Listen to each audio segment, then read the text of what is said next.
Contact tayo sa PLDT. Hello, sir. Hamilton. Hello po. Yes, sir. Thank you for patiently within the line, sir. So, sir, tapos na po akong mag-check po sa ating linya po, or I mean sa ating mismong ticket po, sir, no? So, bali, sir, offer dispatch po ito, and then yun nga po, sir, no, na-verify po niya, sir, na may pumunta po na technician po sa inyo, pero yung naka-problema lang po is wala pong dala na modem. Oh, Sa ating, pangatlong punta na yun eh. Wala pa rin dalang modem. So, inonote ko lang po dito na 3 times na po na walang dala na modem. Sige po, sir. So, ganito po, sir, since it's 6 p.m. na po, sir, no, so bali wala na po talagang mga technician po ngayon, sir, na makakapunta. Pero, inonote ko na lang po sa ating follow-up report right now, and then I'll make sure to ito, sir, na may technician po, sir, na magdadala na po ng modem po, sir. And then, inonote ko na lang din po ito, sir, na for modem replacement po talaga yung ating concern po, sir, sa ating internet. Since, yung connection kasi natin, sir, correct me if I'm wrong, wala-wala po. Tama? Wala po siya, 2 linggo na. So, bali, sir, nakapula lang po yung ating modem po, sir, ngayon. Ewan ko po kasi ang pumunta, siya yung unang pumunta, siya yung nagpa-report na sabi niya pa-close lang po ng ticket hanggang alas 3. Tapos sabi niya, i-report niya po ulit para magkaroon ng bagong ticket na for replacement talaga. Hindi ko alam kung ano yung nag-iilaw lang dun eh. Kasi nakataas yun eh, nakalagay kasi sa box yun ng mga sa internet pati yun sa mga CCTV. Ganun po ba? Oo. Yes, sir. So, yun po, sir, since yun po yung ating concern pala, sir, no, na 2 linggo na pong ganito na may connection po natin.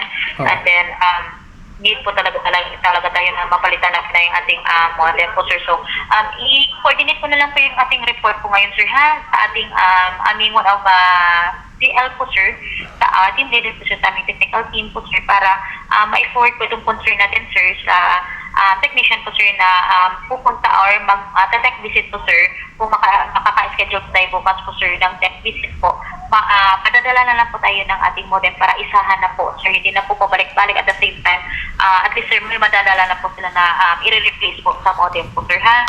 Oh, paano din ako kasi ang ganyan din yung sinasabi ng mga nakaraan. Kaso nga, hindi ko alam bakit wala pa rin dalang modem. Pasuyo na lang ako kasi grabe na yung abala niya. Tapos, ilang araw ko ng araw-araw tatawag tapos pupuntahan mga 2 araw. Tapos walang dala. Tapos yung nag-offer sila ng rebate na bill adjustment daw, ganyan-ganyan. Bill adjustment. Pinatawag ako ulit sa 171. Wala naman yung choice na isa. Sasabihin lang sa'yo yung bill mo eh. Wala namang ibang customer yung sa inyo lang eh. Walang customer service po, sir, na makausap po ninyo, sir? Oo, walang customer service nang about sa billing. Okay, sir. Sige. Inanote ko na lang po lahat ito, sir. Para at least aware po yung ating technical team po, sir. Ito po yung ating experience po, sir. And then I'll make sure to it po talaga, sir, na ito pong ating concern, sir, is makakarating po sa aming head po, sir, ng aming team technician. And then, para, sir, at least, sir, aware ko siya, sir, na kinakailangan dalhan po tayo ng modem po, sir, para at least ma-notify po niya yung technician po, sir, na pupunta po sa inyo na madala na po modem po, sir, para ma-replace po, okay? Sige po. Tapos, yun na lang po, pasuyo na lang para kasi baka umabot na nung 3 linggo naman. Yes po, sir. Grabe na yun. Yung isa 2 araw, grabe na eh. Pero yung 2 linggo, kakaiba na kasi. Hindi na po siya acceptable talaga, sir. To be honest po. Magbibill niya na nga ng 20 ulit yan. Mga 21, 22 ata yan. Tapos hindi pa rin nagagamit. Pasuyo na lang po. Yes, sir. So, wait po, sir. Gagawin ko po talaga ito, sir, para po talaga okay po yung connection natin. Para hindi na rin po kayo magiging hassle sa part po niyo, sir, balik yung pagtawag ko ninyo sa hotline po. Sige po. Okay, sir. Apo. Welcome. Sir, sige po, sir. So, I guess we're set na po, sir. So, and then, since break ko naman po after this, sir, so ipapollow up ko na lang din po ito, sir, ha? Sige po. Thank you po. Okay, sir. Thank you po, God bless Sir, po. sir. Thank you. Yes po, sir. So, thank you for taking the time to call details, sir. This is Chia. Have a great day po. Bye for now. God bless din po. Bye po. Thank you po. Kwento ko lang sa inyo yung experience namin sa PLDT. Yung internet na yon is doon sa amin sa Taguig, sa SB Lodge. Matagal na kami na-connect doon kaso naka-name sa asawa ng kapatid ko. Pero na-contact naman namin pagka tumatawag sa customer service. Ang problema, biruin mo yung kasi 4,000 yung internet namin eh. Naging 4,200 plus kasi nagpadala sila nung CCTV. Ngayon na-delay lang si mama na-delay lang siya nung doon sa 200 kasi 4K lang yung binayaran niya. Akala niya, hindi niya napansin sa dami ng binabayaran, daming inasikaso. Hindi niya napansin yung 200. Ngayon, nag-cut yung connection ng katapusan. February, March, April, May, June.